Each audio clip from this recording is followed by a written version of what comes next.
It's September 12th, 1846, and another remarkable event is about to be uncovered by Arion, Rebecca, and Olly, the Retrospectors.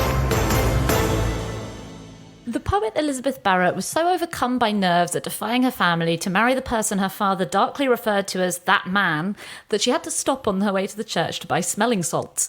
In fact, Browning would later tell her, a safe amount of time later, that she had, quote, looked like death. Nonetheless, they were married today in history in 1848 at Marylebone Parish Church in front of an audience of two, Browning's cousin James and Wilson, Barrett's trusted lady's maid. Yeah, if you're not familiar with who we're talking about here, these are two of the great Victorian poets. Elizabeth Barrett Browning, known by that name after she married Robert Browning on this day, who at the time wasn't famous.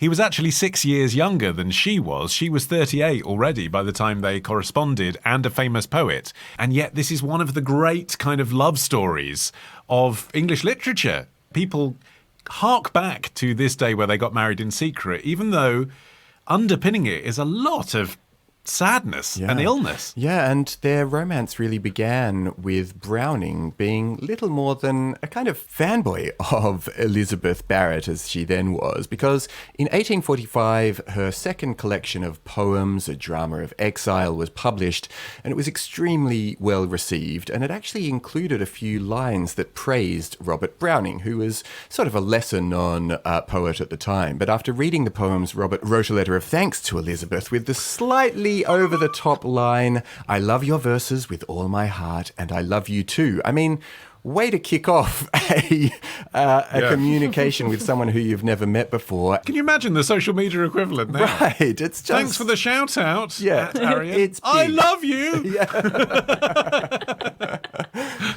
They continued to correspond even after they finally met in person that summer, exchanging almost 600 letters over less than 2 years. But, I mean, as you've mentioned, he was a little bit keen, and in person he did actually propose relatively quickly, and she rebuffed him. You know, at this point she was in her 30s, so her mother died when her youngest siblings were still in their teens. You know, she came from a large family, so her fate seemed settled. By the standards of the time, she was an old maid.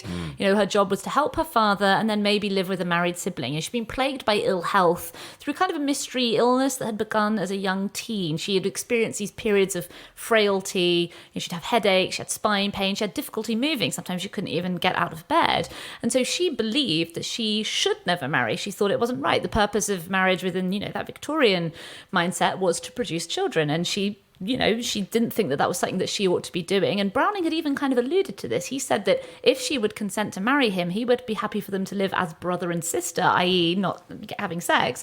But even so, she initially turned him down, and he had to ask her again before she would finally admit that she did want to marry him, but that her family would never approve, largely because, well, I think because they'd got used to the idea of her as being this old maid who'd be there for the family, bringing in money through her poetry, but also because she was old. She was approaching 40 by the time they got married, so, you know, very much on the shelf, and because Browning wasn't as well known, and he didn't come from a wealthy family as she did, and they saw him as being maybe a bit of a gold digger. I just love that you spelled out to us what living as brother and sister might mean. You know how you don't have sex with your siblings? Yeah, you mean not playing giant Jenga? That's not what she was talking about? But the other reason, I think, was because she was frightened of her father. I mean, I realise this is a modern interpretation because there were lots of women that lived under the control of their fathers back then. But he does seem, from today's perspective, to be a particularly dominating and kind of tyrannical man, which is interesting because it obviously wasn't that sort of relationship that they had in the first half of her life before this. So her childhood in Hope End in Herefordshire, which was this house that her father, Edward Barrett, Moulton Barrett, yes, he had Barrett in his name twice, they like that, had designed for himself with slavery money. I mean, again, from a modern perspective, you know, seems like a wrong un, but back then he had family money from slavery-run sugar plantations in Jamaica, lots of money. And he had encouraged her in Hope End to immerse herself in books as a child in the extensive library there. And he had published her early works. He doted on her. He called Elizabeth, you know, out of his 11 children that survived, the poet laureate of Hope End. She was obviously his favourite. And he had her work privately published. Her poem, The Battle of Marathon, was kind of a sensation in very limited upper-class literary circles when she was still a teenager.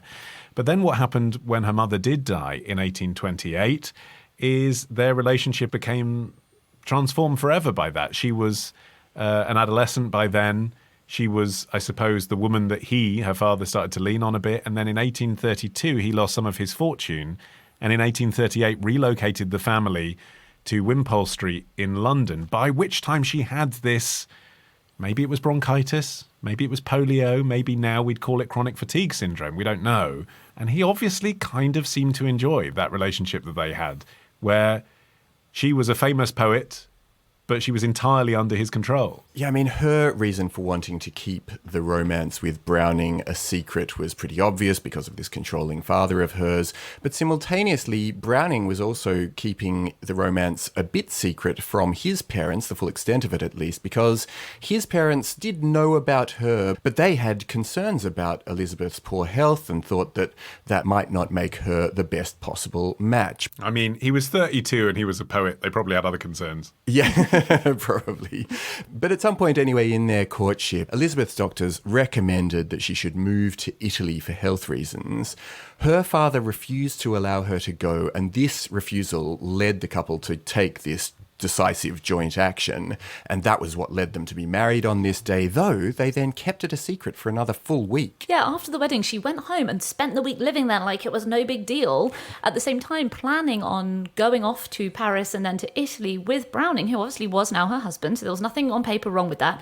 Her family were packing up to go to their country house while their London house was being cleaned, so her packing her bags seemed totally normal. So the day after the wedding, she wrote to Browning. She said, "All my brothers have been here this morning, laughing and talking and discussing this matter of leaving town, and in the room at the same time were 2 or 3 female friends of ours from Herefordshire. And I did not dare cry out against the noise, though my head seemed splitting in two. I had such a morbid fear of exciting a suspicion." And the letter closed, "I did hate so to have to take off the ring. You'll have to take the trouble of putting it on again someday." So they then slipped off to Paris in exciting circumstances. They took Wilson, the loyal lady's maid, and Elizabeth's beloved dog Flush. So what happened was, and you can see, this caused a huge break in the family. She was very close to her siblings, but a lot of them she did not speak to for a long time after this. And actually, when you hear about the way she did it, you can kind of see why. She just went out saying she was going to the bookshop around the corner where she went all the time, and she just never came back. She'd sent her luggage ahead the day before secretly to Vauxhall Station. So she got to the bookshop, she met Browning there, and they got into a carriage and took the train to Southampton and then got the ferry. So it must have been a really traumatic event for her siblings, to whom she was very close. That's the thing. I think tinged with sadness even for her. Like, it's looked back on as if it was just romance, you know? But it can be both, can't it? It must have been terribly exciting and a relief to be out of the control of her father, but also knowing, realistically, her father's going to disown her, which is indeed what happened. And so she's never going to see him again. And she's probably never going to see everyone else. And also she'd made off with the family's dog, so that mustn't have made her incredibly popular with her family too. I think Flush was pretty much her dog. Virginia Woolf actually wrote a memoir of Flush, which you can read, which is it's amazing. It's Elizabeth Barrett Browning's life from Flush, the Cocker Spaniel's perspective. So it's an unusual footnote for an episode of the show, but I would recommend you have a look. Well, it would have had an incredibly romantic life, because after they got to France, they then moved on and arrived in Pisa first of all, but then settled in Florence, where they lived at what's now become their very famous residence, the Casa Guidi. Elizabeth's health actually improved a lot while they were there, so, you know, exactly what the doctors might have hoped might happen. And both of the poets then composed what would later become some of their most well-respected and widely known works. They also managed to have a son, Robert, who was born in Florence in 1849. So much for living together as brother and sister. Yeah, in 1850, from Italy, she published Sonnets from the Portuguese, which is the volume that includes her most famous work, Sonnet 43, better known by its opening lines, "How do I love thee, let me count the ways." Oh, the way you said that, Rebecca. Transformed. Yeah, it was pretty moving. Well, the all-time deliveries. Despite the title, they were not translations from Portuguese poems. They were all her original works, but she wanted to disguise the personal nature of the poems. You know, they were inspired by their marriage, and she didn't necessarily want to broadcast that. Her initial idea, and this is why sometimes it's nice when husbands and wives work together, her initial idea was to call it Sonnets from the Bosnian, which not quite as romantic. Browning suggested Portuguese, both because she was an admirer of Luis de Camões, the Portuguese John Milton, as he's often called, and as a reference to his pet name for her. He sometimes called her My Little Portuguese. I have to say, Between this and the fact that Browning later gave her the verdict that they were, quote, the finest sonnets written in any language since Shakespeare's, I gotta say, nothing but green flags for Robert Browning. Apparently that nickname, though, My Little Portuguese, came out partly because of her olive skin. And, one of the Getting an other amber things... flag. Yeah. One of the other things that Elizabeth Barrett Browning became known for was opposition to slavery. And partly that was motivated by her suspicion that she herself might be mixed race because of the sexual liaisons, usually forced and involuntary, that happened between slave owners and slaves over in Jamaica, that she might distantly have some black ancestry. But even after her death, the idea of their romance has only grown and sort of turned into pure fantasy where, and I hate to say this, but I found a recent Guardian article that was suggesting that their love was not entirely a bed of roses. Can we have nothing in like just purely romantic? It turns out we can't. But what it was saying was that the pair quarreled frequently about politics, about her interest in spiritualism and how to bring up their son, and awkwardly... Okay, all of this could be said about my wife and me. Right, this is any relationship.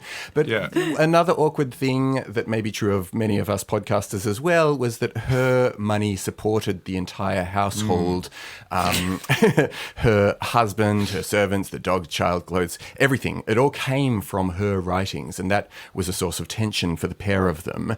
It went so far as for some... contemporary scholars to suggest that there is the possibility that Browning may have killed her. Come on! On the basis that a lot of his later writings are concerned with people who have this sort of murderous relationship with their partner. I disagree. She died in his arms. Her last word was beautiful. Yeah, but who recorded those last lines? Browning. Oh, well, I tell you, somebody actually recorded Browning. After this, he went back to London. He lived the rest of his life there. He never remarried because his heart was so broken, Arion. But just How did I kill thee? Let me count the ways. Stop it. Just before his death in 1889, he was recorded on an early Edison cylinder phonograph reciting one of his poems. The recording was played the next year on the anniversary of his death, and it is said to be the first time anyone's voice had been heard from beyond the grave. Have you ever tried playing it backwards, Rebecca? There's clues in there. Tomorrow. But then the question is, if he was the most dangerous man in America, how did he end up in such a low-security prison? Ditch the ads and get a Sunday episode when you join Club Retrospectors. Patreon.com/Retrospectors.